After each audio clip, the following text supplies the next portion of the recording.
Of कर दीजिए.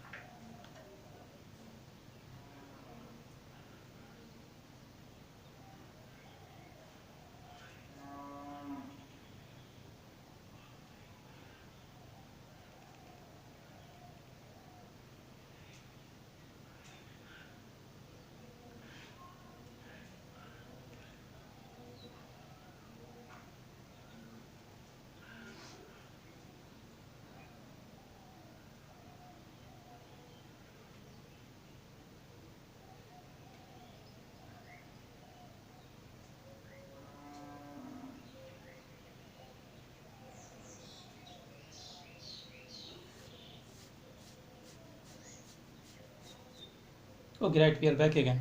So, that's what I was trying to say, that, of course, philosophically, the model would, appear to be very sound, primarily because it would be thought that, once capital goods industry, they develop, and especially under the guidance of, state control, right? Then it would synchronize and it would coordinate the development in other sectors, including in the private sector, and this would drive the growth in consumer goods sector, as well as the kind of interdependence that would develop out of this model between the rural and the urban areas. So that's where the growth or development could be achieved over a period of time. So that is something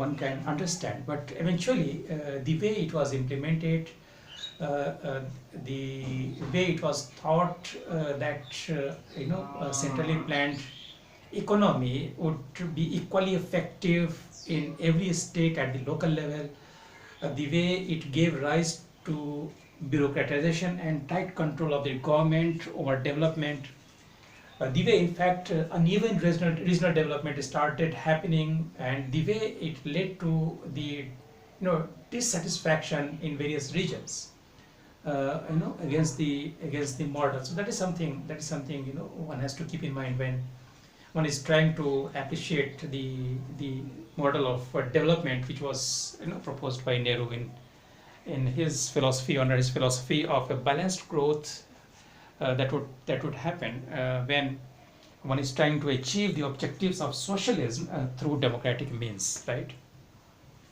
Okay, is that clear? So the current political environment, the current political scenario is slightly different. I think you have in mind that is Skill India program and all those things. That is further employment generation program under different schemes which are presently introduced by the Prime Minister and other agencies. So that is something which is, I think, different from what was happening then, because economy has a different trajectory altogether at present, right? So the very feature of license quota Raj, that has undergone change.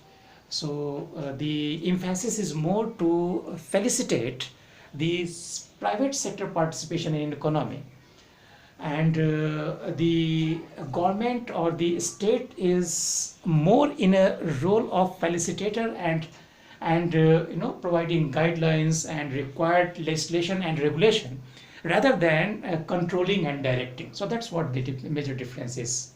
What we see the today's conditions and what existed at that point of time, right? Okay. So there is a hello. Okay.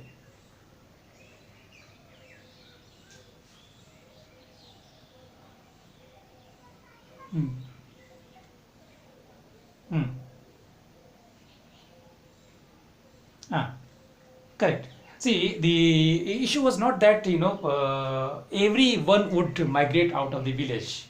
See, the idea was, I mean, of course, we understand that even this did not happen, right? Even this did not happen, and that is where we are trying to highlight more as far as the failure of the model is concerned, right? So see, please try to understand when we are trying to understand the limitations or failure of the model. We do not mean that it did not do anything in terms of supporting economy at that point of time. Of course, it did it in its own way, right? So, for instance, some of the heavy industries that could come up. That I mean, of course, there were Soviet support, in terms of the establishment of some of those industries, right? So they were the outcome of the model. So that thing possibly we can keep in mind, but in my understanding, the problems were larger and greater. So the point we were trying to raise that how it would lead to the growth of the agricultural sector and development in the rural areas. So what the supporters of the model had envisaged that once industries start growing, that would lead to urbanization and growth of cities. That would be one. So you have a working population which is available in villages. Say for instance, most of the village population would or rather could be considered to be under what generally is known in economic terms as under disguise the unemployment, right? Now so that is where the population which can actually work in factories, only that would migrate. But some proportion of the population that may remain in the villages, where agriculture would be possible, because there would be a lot of demands in the cities, right? And these demands can be fulfilled, these demands can be met only by the agricultural products, and which would happen only in villages, which would happen only in rural areas, right? So this is how the model had thought, but it would be again difficult to decide that who all would stay in the villages to produce and who all would migrate to the urban areas to work as factory worker or to work in industries, right? So that is something which is difficult to say, but this is how model had thought that once urban areas grows, then there will be demand for labor. This labor would be supplied only from the rural areas, and the model thought that this would reduce pressure on agriculture and this would reduce pressure in rural areas, right? The model was not proposing that the 100% migration would take place from the villages to the cities, because eventually the pressure on land would decrease. So that is where there would be more incentive for the remaining population to undertake agricultural activities, and that is what would lead to further growth in agriculture. But this is how model had proposed, but eventually there were problems, and eventually this did not happen, that we know, right? That we know. Okay, right. Okay, so there is one small issue related to Nehru's thought, and that is again linked to his ideas on foreign relations and interstate relations. Again, the way we have discussed that his whole idea and approach towards socialism had its genesis in his role as a Congress leader during the freedom movement. So similarly, Nehru also was playing an important role in terms of developing the Congress vision for its policies towards other nations. And once the country becomes free, once India becomes free, right? So that is where it would be thought and it would be emphasized that the most valued possession for the colonies would be independence once it has been achieved, right? So nothing could be more valuable than freedom. Nothing could be more important than freedom.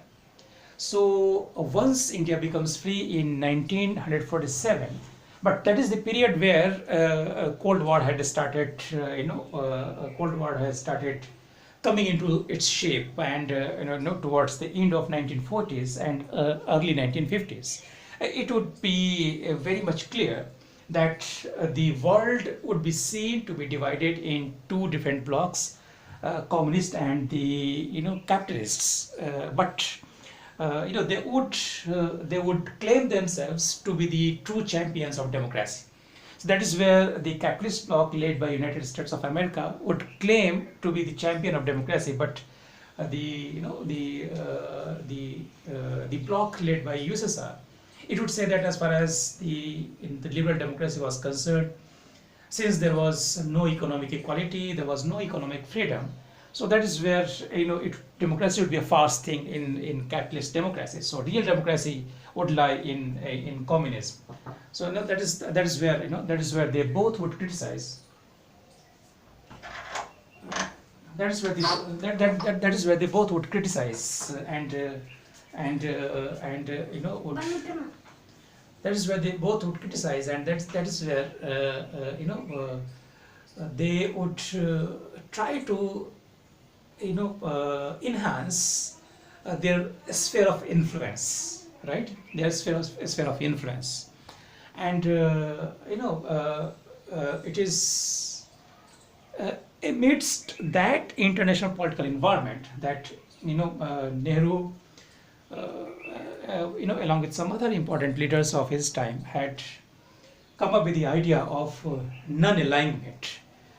And this they understood that would ensure freedom to the newly independent countries, right? So most of the countries in Asia and Africa who had achieved their independence in late 40s and early 50s. So for them, according to Nehru, freedom would be the most valued possession, right? So nothing could be more important than freedom, because it had been obtained after a lot of hardships and sacrifices. So that is where, in his understanding, by aligning or by becoming part of one of these blocks, the nations would lose their freedom to act, right?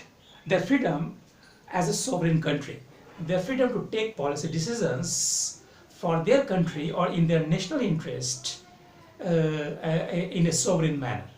So that is where Nehru would emphasize that instead of becoming part of one of these blocks, this should be more desirable for these countries to come together and remain independent, and by not associating themselves in any of these blocks. So this is how they can safeguard their freedom and sovereignty. So this is how he looked at the whole approach of non-alignment. So primarily it was to ensure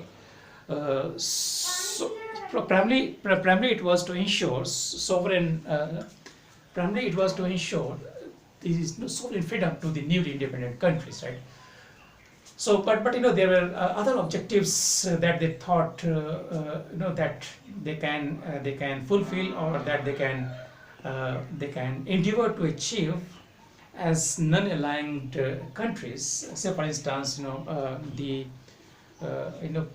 disarmament, then making the world secure for humanity, then achieving growth for the newly independent countries.